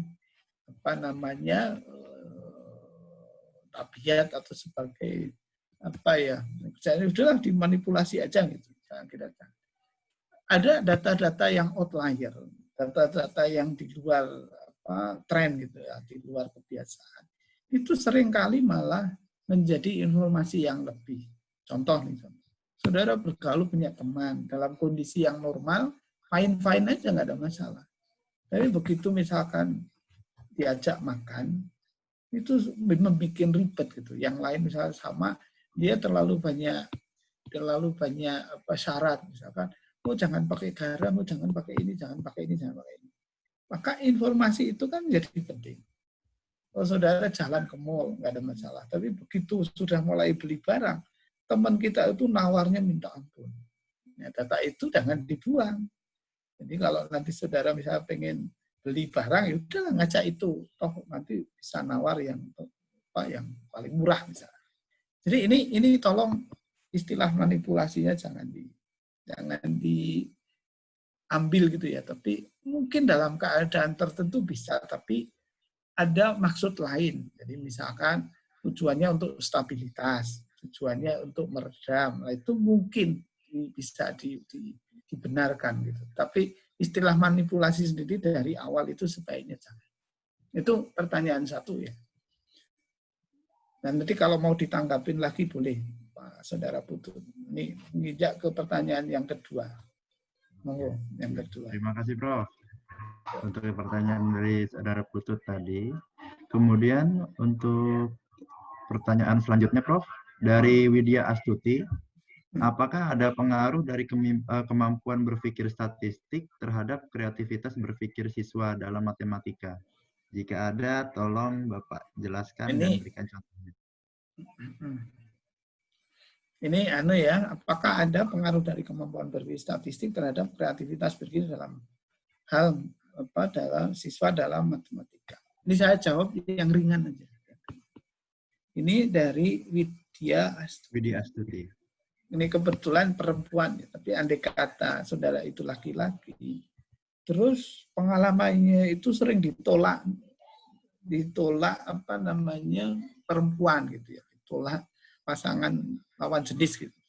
Itu dengan sendirinya dia akan mempunyai kemampuan secara psikologis kalau deketin, wah ini kemungkinan akan ditolak atau diterima, itu tahu. Berangkatnya dari mana? Dari pengalaman. Nah ini juga begitu. Tadi yang contoh-contoh tadi, ketika saya jadi mahasiswa, nggak mungkin saya pakai logika, karena waktu itu saya nggak ngerti. Sekarang aja karena sudah hampir 25 tahun ngajar. Dulu ya saya setengah mati mengerjakan yang tadi itu contoh-contoh. Tapi berjalannya waktu ternyata contoh itu salah, karena sebetulnya bisa langsung dijawab. Maka pertanyaan saudara itu nanti ketika saudara sudah mulai baik terstruktur maupun enggak. Seperti tadi ibu memasak kemudian nyicipin 1 sendok itu kan sebenarnya belum terstruktur. Tapi dia sudah menggunakan. Nah, nanti kalau saudara Widya itu dari waktu ke waktu sudah mulai logik statistiknya itu digunakan, matematiknya digunakan, siswa saudara itu nanti akan senang. Belajar matematik, belajar statistik itu menjadi tidak sulit, tidak stres. Contoh ya, contoh. Saudara pasti belajar diferensial integral. Ya. Apalagi itu basisnya matematik. Saya yang basisnya statistik aja dapat 4. Matematik 1, 2, 3, 4. Atau matematika dasar 1, 2, kemudian lanjut 1, 2. Itu tentang integral. Kalau dosennya tidak menarik, tidak tahu sampai kemampuan bahwa manfaatnya untuk apa, maka semua mahasiswanya stres. Bayangkan, baru 1 integral stres. Nanti sampai triple integral, kemudian pakai si trigonometri. Wah, rumit. Nah, tapi coba kalau diawali dengan bahwa belajar integral itu manfaatnya banyak. Apa salah satunya? Bisa menghitung volume. Saya dulu pernah buat soal gitu, integral, tapi contohnya itu misalkan pakai wajah Luna Maya sama bodinya. Terus soalnya adalah hitung volume bodi di sebelah. Bahkan dipotong itu jadi bodi. Itu kan jadi menarik karena memang nanti aplikasi dari diferensial integral itu hitung luas, hitung volume. Termasuk misalkan nanti saudara kerja di obat-obat tradisional dengan volume daun itu atau luas daun mempengaruhi kemanjuran obat, itu harus dihitung benar volumenya atau luasnya. Tapi kalau dosennya juga nggak ngerti, ya pokoknya soalnya jadi triple integral, menjadi tidak menarik. Sudah stres, tampilan dosennya stres, ya sudah. Pokoknya kalau bisa ya dapat C saja, alhamdulillah. Tapi kalau dibuat tadi pengalaman dosennya bagus, terapannya bagus, maka itu yang ditunggu-tunggu. Kapan ini kuliah matematik lanjut gitu, integral misalnya. Itu ya kira-kira saudara Widya Astuti. Silakan berikutnya. Oke, terima kasih Prof. Sebelum lanjut Prof, saya mau mengungkap sedikit Prof untuk teman-teman peserta. Untuk link absensi kehadiran nanti akan di-share di akhir acara. Jadi teman-teman mahasiswa diharap tetap stay di Zoom. Oke, lanjut lagi ke pertanyaan selanjutnya Prof. Pertanyaan yang ketiga itu berasal dari Rifki Saifullah. Saya ingin bertanya, dalam pengambilan banyaknya sampel dalam penelitian, apakah mempengaruhi hasil penelitian? Sekian dan terima kasih. Apakah ada pengaruhnya terhadap hasil penelitian? Silakan Prof. Mangga. Ini kalau di statistik menjadi satu mata kuliah tersendiri. Tapi secara umum itu sebetulnya sederhana sih. Apa namanya? Ada teknik-teknik tertentu. Tapi intinya adalah saudara harus yakin bahwa sampel itu representatif. Meskipun secara teori ada teorinya. Bahwa kalau eksperimen itu 10% minimal, kemudian kalau nge-lab itu berapa, kalau lapangan itu berapa, itu teorinya ada. Tapi teori itu tidak selamanya bisa applicable, ya, bisa diaplikasikan. Karena pada kasus-kasus tertentu sulit. Contohnya misalkan saudara meneliti tentang kualitas emas, misalnya. Emas. Kemudian perlu, kalau menurut teori 10% dari emas misalkan 1000 gram itu. Kalau 10% kan berapa? 1000 gram. Dia harus 100 gram. Nah, kalau 1 gram itu 1 juta, harus 100 juta. Maka nggak mungkin. Itu menjadi masalah. Kemudian kalau misalkan data-data itu sulit. Data-data eksplorasi minyak misalnya, itu sulit. Maka teori yang lain mengatakan bahwa yang penting saudara itu yakin bahwa itu representatif, maka itu sudah nggak jadi masalah. Jadi ini bisa nanti mungkin satu kajian tersendiri ya tentang mungkin kuliah lain waktu gitu ya, satu kajian teknik sampling sendiri. Saya ada slide-nya sebetulnya. Itu seperti itu. Contoh mudahnya yang lain ya. Kalau Anda panen padi, satu arealnya 10 hektar dipanen yang sama, kualitas padinya sama, varietasnya sama, dikasih pupuk yang sama, pokoknya treatmentnya sama, perlakuannya sama. Kemudian ketika panen itu menjadi satu kontainer. Kalau kemudian saudara diminta meneliti kualitas panen, itu kira-kira ngambil segenggam dengan ngambil sekarung, kira-kira akan sama nggak? Nah, karena dia relatif homogen dari keadaan yang sama, maka ngambil yang satu genggam, meskipun itu 0,0 sekian persen, maka dia akan lebih representatif daripada misalkan ada keranjang, isinya buah, 100 buah, tapi di dalamnya ada apel, ada jeruk, ada apa lagi namanya, macam-macam ya. Kemudian diminta mengukur rata-rata berat buah. Terus saudara ambil 10%, menurut saya belum tentu lebih representatif yang 10%. Padahal tadi ngambilnya 0,00 sekian persen yang satu genggam itu. Maka tadi batasannya adalah sudah representatif belum?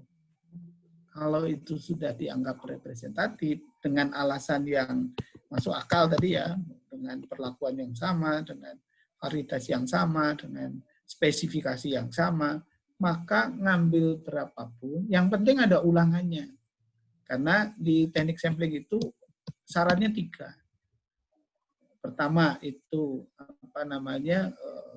ada ulangan, yang kedua random, kemudian yang ketiga ada kontrol lokalnya. Itu secara sederhana, tapi kalau mau ya ini mungkin kajian lain waktu saya kasih trik-trik cara ngambil sampel yang cepat dan representatif. Itu jawaban cepatnya ya. Iya. Berikutnya. Terima kasih Prof. Pertanyaan berikutnya ini ada dari Rifki Saifullah. kaum mahasiswa rebahan dalam keadaan pandemi COVID-19, di mana saya belum bisa mengoptimalkan kemampuan skill dan mengoptimalkan waktu dengan bermanfaat. Oleh karena itu, yang bersangkutan minta saran dan motivasi dari profesor terhadap kaum rebahan tersebut. Ini pasti bermanfaat banget, Prof. Ini contohnya mudahnya gini ya, contoh mudahnya. Ini milenial lah, contoh milenial. Ini Saiful Rifki. Saudara pengen, kalau nggak bisa renang, pengen belajar renang. Yang pertama motivasinya, saudara pengen belajar renang, karena renang itu memang diperlukan. Seandainya nanti saudara mungkin jatuh atau pas lagi jalan-jalan, kemudian di pantai, mungkin menjadi keamanannya relatif terjamin kalau bisa renang. Itu satu motivasinya. Yang kedua, saudara pengen belajar renang, karena ada gadis yang ingin saudara dekati, kebetulan dia senang renang. Hampir tiap hari dia pergi ke kolam renang. Kira-kira motivasinya sama nggak itu, saudara Rifki? Pengen belajar renang yang biasa dengan pengen belajar renang karena ada gadis yang ingin didekati yang tiap hari ternyata hobinya renang. Ternyata kan beda, ya kan, motivasinya beda. Jadi kalau ini saudara pengen motivasinya seperti apa, ya, yang bisa generate, yang bisa membangkitkan saudara sendiri dalam keadaan begini, kira-kira apa yang bisa dioptimalkan? Saudara pengennya apa? Kalau saudara hobinya ini, dan dari hobi itu bisa kemungkinan akan bisa menjadi menjadi pegangan hidup, ya udah ditekuni dari sekarang. Jadi kita belajar sesuatu itu pasti tidak sia-sia. Maka itulah yang harusnya saudara fokus gitu ya. Meskipun sedikit apapun, kalau itu saudara kerjakan dengan baik, pasti akan menghasilkan pada akhirnya nanti. Itu ya. Ini sudah pertanyaan psikologis kalau ini. Ini kayaknya habis putus cinta ini, Mas Rifki. Oke, terima kasih Prof masukannya. Mungkin ini sangat berguna bagi Rifki dan bagi yang lain juga mungkin. Termasuk saya juga Prof, termasuk kaum rebahan. Oh, masih bisa kan? Ya, udah berkeluarga Prof, cuma karena WFH lebih sering di rumah. Oh iya. Oke. Apa yang dikerjakan? Lanjut lagi ya Prof. Saya malah lebih repot itu dengan WFH daripada FO. Lebih malah lebih nambah ya Prof kerjaannya. Oke, lanjut lagi ya Prof untuk pertanyaan selanjutnya. Yo. Ini dari Rina Azizah. Yang bersangkutan itu menangkap berarti semua hasil statistik itu dapat dianggap benar, namun tidak semua dapat diterima hasilnya.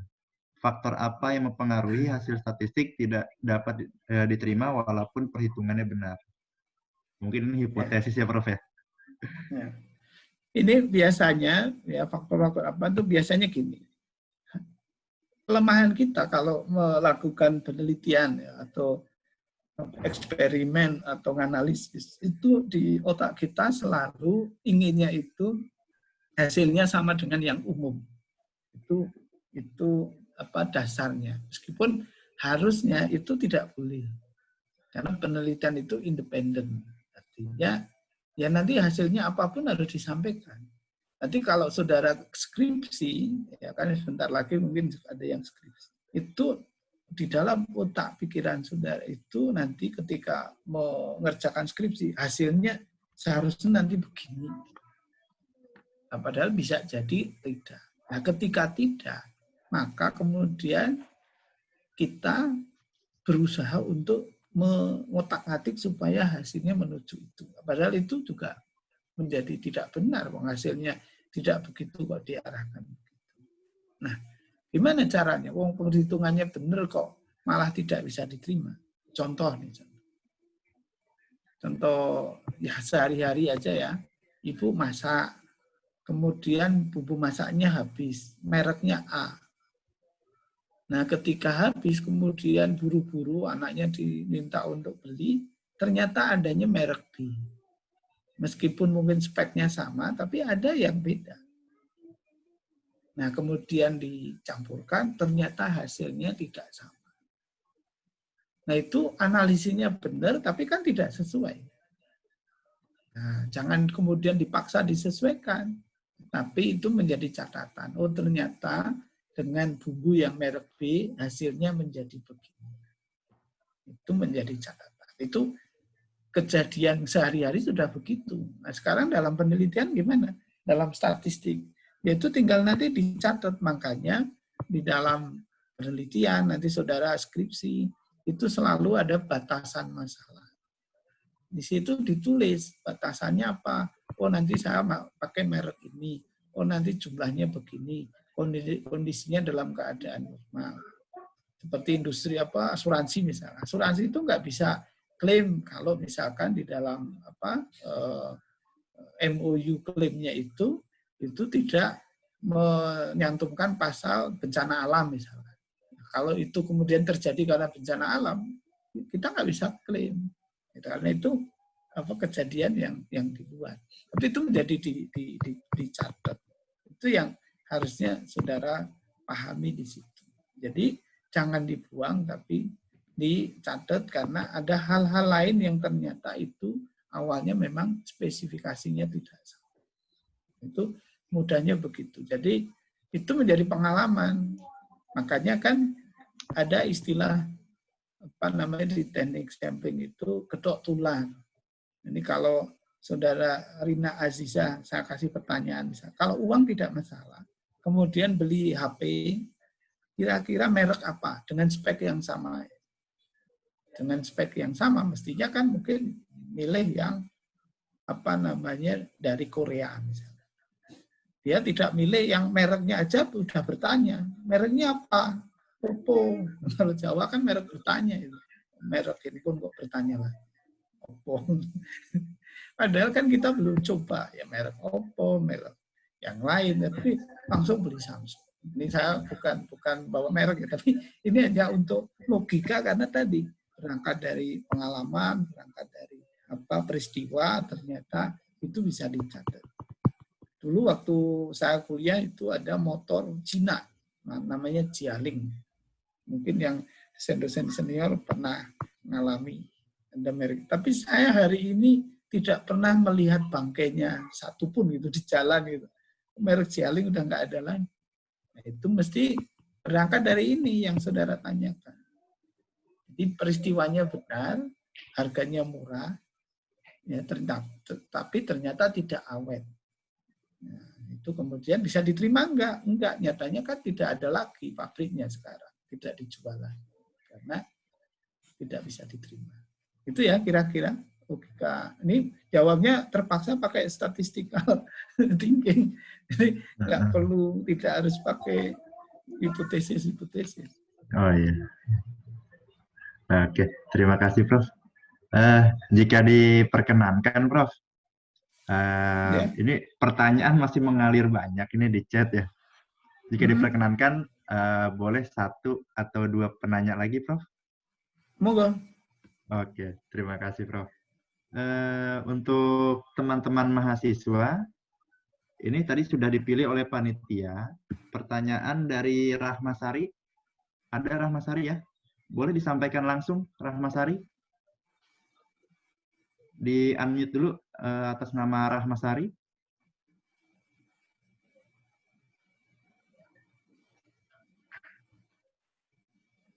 Rahmasari, masih di tempat? Oke.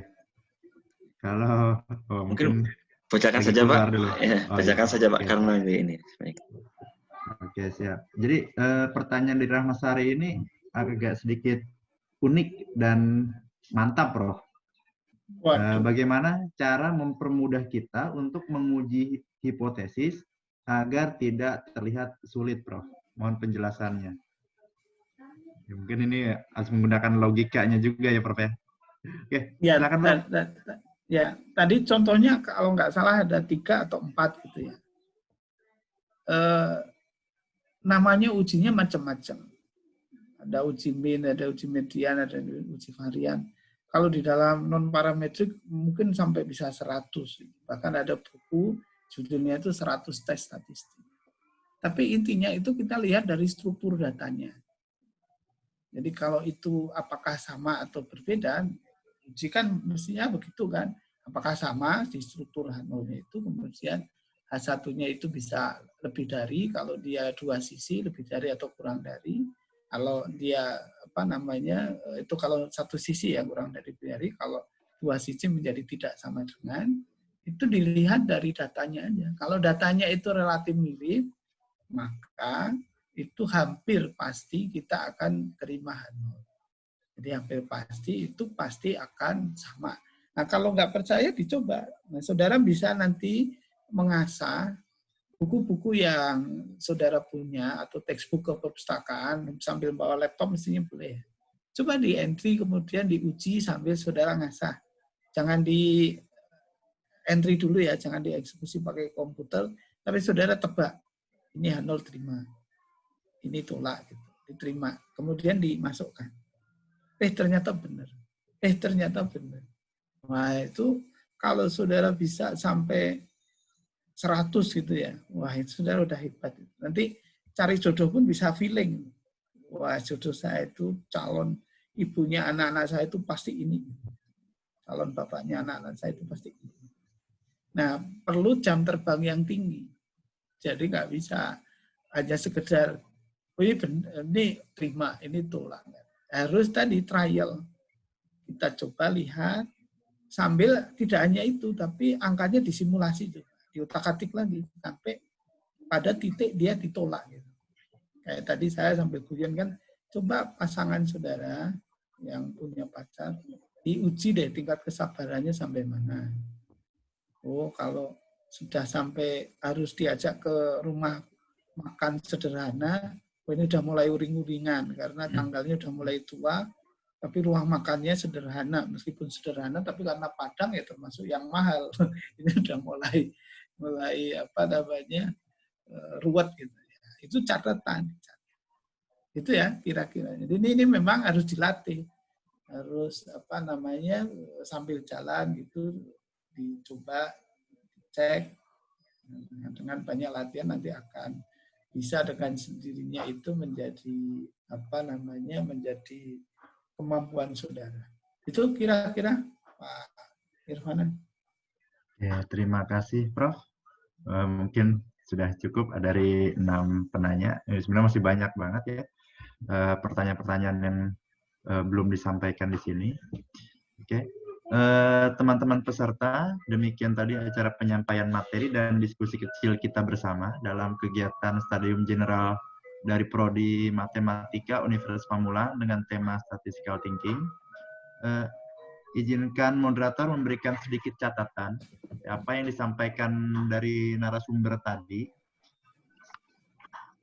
Sebagai seorang lulusan matematika atau statistik perlu membekali statistical thinking karena kita dituntut agar mampu berpikir secara sistematis, agar mampu menghasilkan data yang valid, informasi yang valid, dan knowledge yang bermanfaat.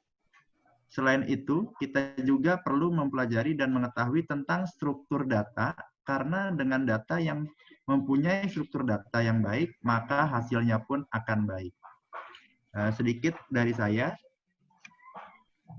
jika kita hanya mampu menguasai statistical tools, maka kita hanya akan menjadi tukang olah data. Tetapi jika kita hanya menguasai statistical engineering, maka kita akan menjadi tukang memperbaiki proses-proses operasionalnya saja. Dan jika kita mampu menguasai statistical thinking, maka kita akan mampu memperbaiki sistem agar lebih meningkatkan kinerja dari sistem tersebut. Nah, itu sedikit rangkuman dari saya dan sedikit pesan dari saya juga kepada teman-teman peserta mahasiswa di sini. Terima kasih Prof. Ahmad Fauzi Sama-sama. dari materinya yang sangat luar biasa. Semoga apa yang disampaikan bisa bermanfaat bagi kita semua dan bisa diterapkan dalam kehidupan sehari-hari. Terima kasih juga kepada teman-teman mahasiswa peserta seminar. Pertanyaan-pertanyaan yang luar biasa, dan mohon maaf juga dari panitia tidak bisa menampung semua pertanyaan, tidak bisa menyalurkan semua pertanyaan karena kita punya keterbatasan waktu. Rangkaian acara sudah kita lalui bersama kok. Akhirnya izinkan saya Irfana Arofa selaku moderator mohon undur diri. Ya, kita akan bertemu lagi dalam diskusi atau seminar berikutnya di lain kesempatan. Nah, untuk link absensinya mungkin akan saya share screen. Terima kasih. Assalamualaikum warahmatullahi wabarakatuh. Selamat pagi, salam sejahtera. Kendali acara saya kembalikan sepenuhnya ke pembawa acara. Oke, baik. Terima kasih Pak Irfana yang sudah memandu acara Studium General yang kedua. Ya. Terima kasih Prof. Materinya yang luar biasa sekali. Ini merupakan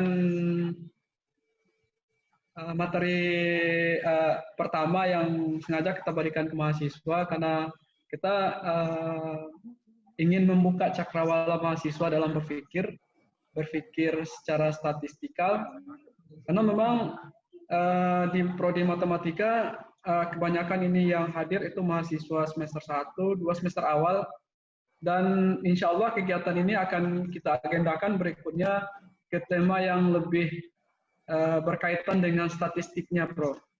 Jadi nanti mohon kedepannya kami sangat membutuhkan bimbingan-bimbingan materi dari Prof.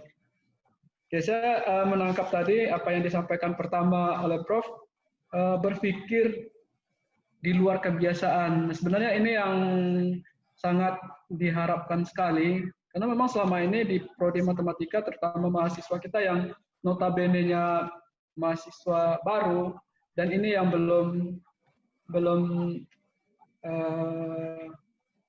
tercapai gitu. Jadi sekali lagi saya berharap pada rekan-rekan mahasiswa apa yang disampaikan oleh Prof tadi itu merupakan sesuatu hal yang perlu bagi kita kuasai supaya kualitas mahasiswa nanti kualitas lulusan juga terpenuhi. Terima kasih Prof atas materinya, atas sudah berkenan hadir di Prodi Matematika, Fakultas Matematika dan Ilmu Pengetahuan Alam.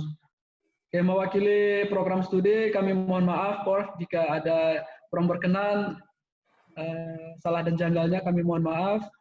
Wabillahi taufiq wal hidayah. Assalamualaikum warahmatullahi wabarakatuh. Waalaikumsalam. Halo Bu Yul.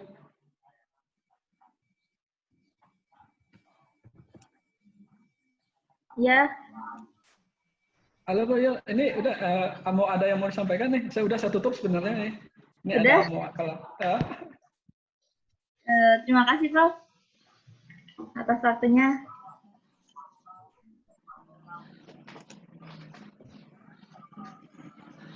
Oke, terima kasih ya. Saya live ya. Oke. Ya, terima kasih Prof atas waktunya. Sama-sama. Assalamualaikum. Waalaikumsalam warahmatullahi wabarakatuh.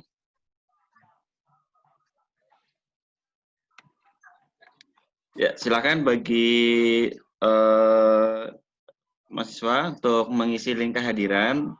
Mohon tidak mengisi di chat. Silakan langsung di link kehadiran sudah kita berikan untuk mengisi link kehadiran. Tinggal mengklik link yang sudah disebutkan di layar screen Anda. Oke, YouTube bisa saya off ya? Ya, baik. Ya, terima kasih Bu Yuli. Terima kasih Pak Irfana, terima kasih Pak Ilmadi.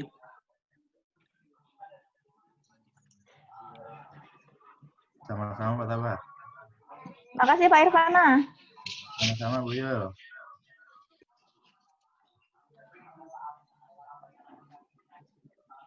Saya izin tutup dulu ya. Pindah forum. Boleh, silakan. Oke, Assalamualaikum. Waalaikumsalam.